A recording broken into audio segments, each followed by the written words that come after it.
If you were to give a team advice on how to be more inclusive with their peers, what advice or tricks of the trade would you give them?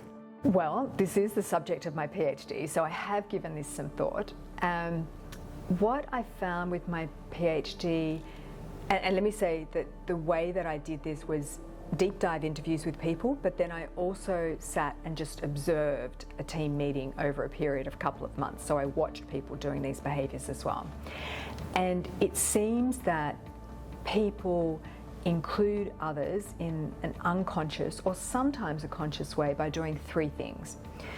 The first is they provide that other person with what I would call instrumental assistance. So they're doing something which is going to help them with their job. So they might give them advice, or they might give them an endorsement in a meeting. Oh, as Kelsey said, or they might say, hey, look, I just met someone you should meet. But what they're doing is going above and beyond what's required of them to give someone else something, discretionary effort.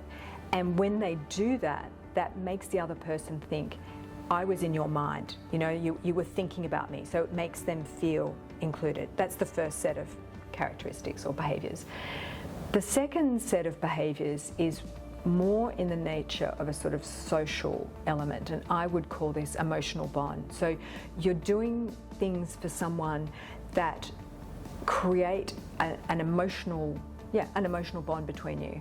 So for example, you say to them, do you want to go out and have a coffee? Or you show an interest, you know they've got a dog, how's your dog going? Or they've had a bad day, do you want to vent about it? Or you make a joke with each other, but you're doing something that the person knows you're making an effort at a very human level. It's not about the work, it's about them as a person, and that makes them feel included.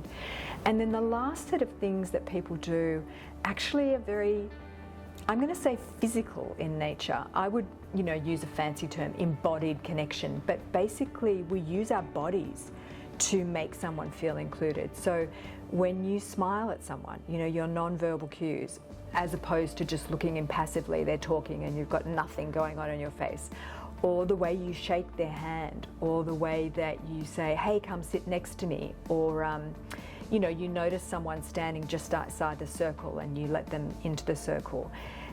Those things, well, even when you're online, if you show your background when you're online, that makes someone feel like, you're inviting them into your world. Those things also make someone feel included. And so the way you asked the question was really getting to this psychological sense of inclusion, right? But there's another important factor to inclusion. So it is about what makes me feel included. But when we do these things for another person, it triggers a reciprocal action in them. When you smile at someone, they smile at you, right? When you give someone instrumental assistance, they're likely to do it back to you.